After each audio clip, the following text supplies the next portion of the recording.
Hello dear students, my name is Mamun Rashid Khan and welcome to Elite Coaching Center। तो आज का हमारा topic है class 9 lines and angle.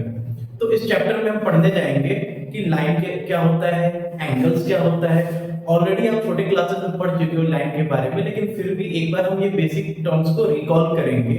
तो सबसे पहले लाइन क्या होता है कि बच्चों लाइन अगर देखा जाए तो बेसिकली इसका कोई एंड पॉइंट नहीं होता। जैसे कि हम बात करें, इसको जितना चाहे हम दोनों डायरेक्शन में क्या कर सकते हैं, एक्सटेंड कर सकते हैं। दूसरा सेकंड टॉपिक है हमारा रे क्या होता है। रे बेसिकली क्या होता है, ये पार्ट ऑफ लाइन होता है just with one end point. तो हम कह सकते हैं अ रे हैज वन एंड पॉइंट, या ये कह सकते हैं रे is a part of line which has one end point. यानी कि या तो हम इस डायरेक्शन में इधर एक एंड पॉइंट हो गया, या हम इसको ऐसे करेंगे इधर एंड पॉइंट हो गया।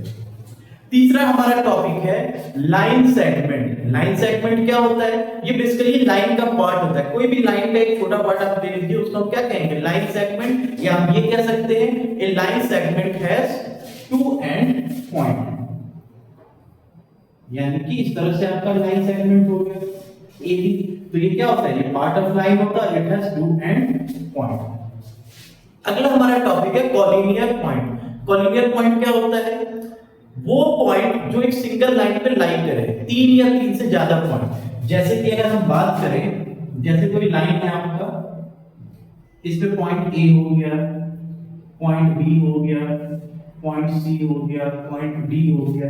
यानी कि तीन या तीन से ज्यादा पॉइंट अगर सिंगल लाइन पे लाई करता है तो उसको हम कॉलिनियर पॉइंट कहेंगे। अगर नहीं लाइन करेगा तो उसे हम क्या कहेंगे, नॉन कॉलिनियर पॉइंट। तो लाइन क्या होता है, a line has no end point. Ray क्या होता है, ray basically a part of line which has one end point. उसके बाद लाइन सेगमेंट क्या होता है, line segment basically it is a part of line और it has to and point. Collinear point क्या होता है कि अगर आपका 3 पॉइंट्स और more than 3 points lie on the same line, तो उसको हम क्या कहेंगे, कॉलिनियर पॉइंट। इसे कॉपी करें। हमारा अगला टॉपिक है एंगल।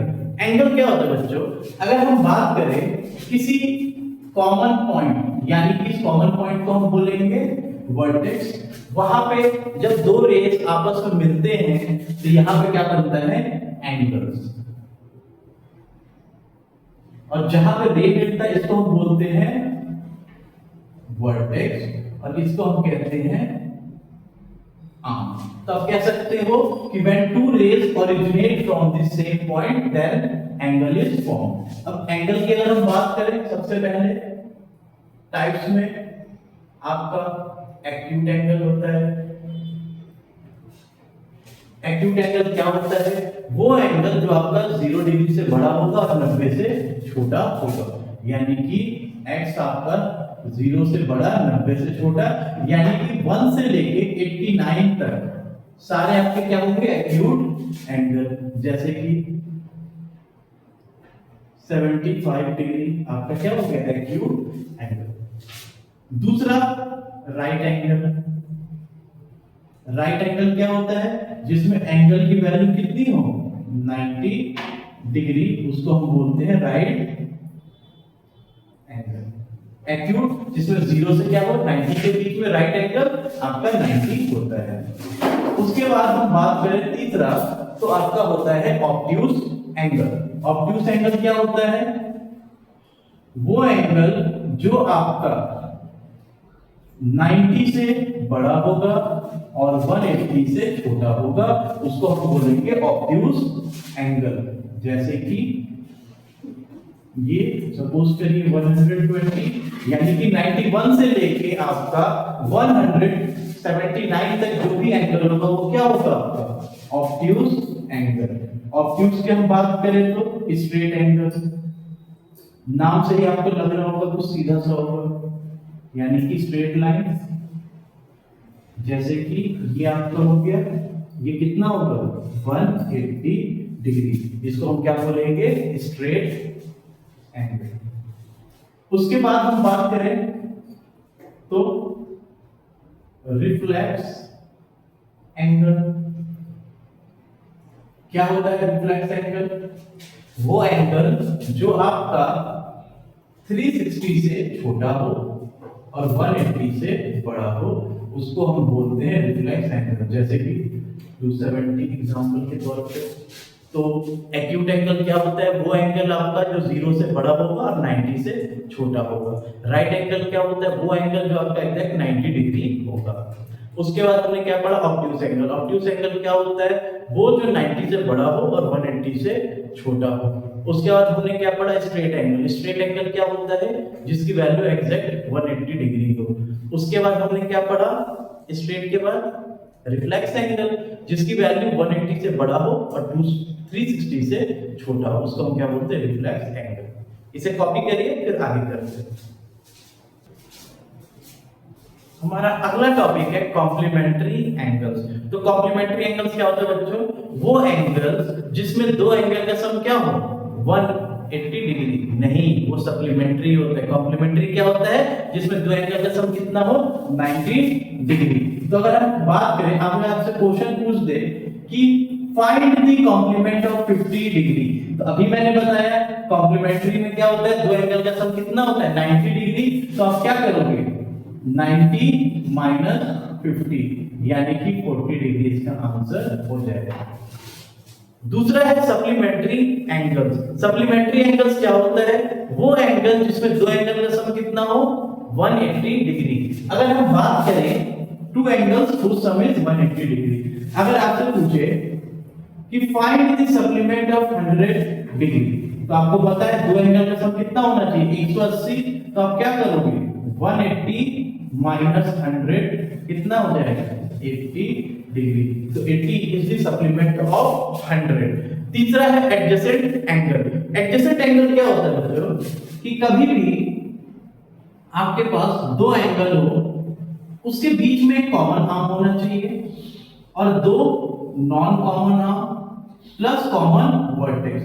तो एंगल 1 एंगल 2 हम कहेंगे both are adjacent to each other. Two angles are adjacent if they have common vertex, common arm and two non common arms. इसे कॉपी करिए, फिर आगे करते हैं।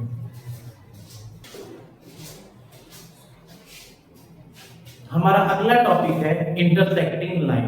जब कभी भी दो लाइन एक दूसरे को कॉमन पॉइंट पे कट करते हैं तो उसको हम क्या बोलते हैं? Intersecting line. तो आप कह सकते हो when two line meet at a common point then it is called intersecting line. मान लीजिए आपका लाइन क्या है? AB और ये दूसरा लाइन CD। ये कहां पर मिलेगा? O पॉइंट पे। तो ये क्या हो गया? इंटरसेक्टिंग लाइन, एक दूसरे को कट कर रहा है। उसके बाद पैरेलल लाइन है। जब दो लाइन कभी भी एक दूसरे को टच ना करें, कितना भी आप उन दोनों को एक्सटेंड कर दो, दोनों के बीच का क्या होगा? डिस्टेंस सेम रहेगा। उसको हम क्या बोलते हैं? Parallel line. जैसे कि रेल की पटरी, ट्रेन भी सीधा चलता रहता है, उनका क्या होता है? दोनों का डिस्टेंस बीच में कभी भी कम नहीं होता है। यानी कि एक ये लाइन, एक ये लाइन, तो कभी भी पैरेलल लाइन एक दूसरे को कट नहीं करेगा।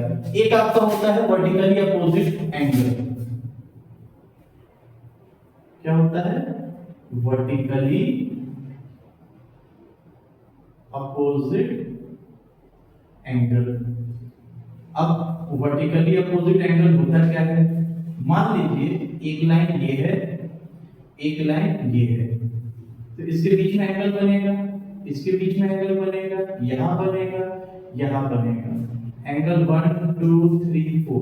तो याद रखिएगा ये एंगल इसके बराबर होगा और ये वाला एंगल इसके बराबर होगा। तो आप कह सकते हो एंगल 1 इक्वल टू एंगल 3 और एंगल 4 इक्वल टू एंगल 2। तो ये होता है वर्टिकली अपोजिट एंगल। तो इंटरसेक्टिंग लाइन क्या होता है? जब दो कोई भी लाइन एक दूसरे को कॉमन पॉइंट पे कट करे तो उसको हम बोलते हैं इंटरसेक्टिंग लाइन। जब दो लाइन कभी भी एक दूसरे से ना मिले, चाहे आप कितना भी एक्सटेंड कर दो, तो उसको हम बोलते हैं parallel line. Vertically opposite angle क्या होता है? जब दो लाइन कट करता है तो ये एंगल इसके बराबर होगा, ये एंगल इसके बराबर होगा, इसको हम बोलते हैं वर्टिकली अपोजिट एंगल। तो ये कुछ बेसिक टर्म्स थे जो हम पहले भी पढ़ चुके हैं, क्लास 9th में भी है। तो आई होप आपको अच्छे से समझ आया होगा। एक बार इसको अच्छे से रिवाइज कर लीजिएगा, चाहे तो वीडियो को दोबारा देख लीजिएगा। बाकी नेक्स्ट क्लास में मिलते हैं एग्जांपल एंड फर्स्ट एक्सरसाइज के साथ। Thank you.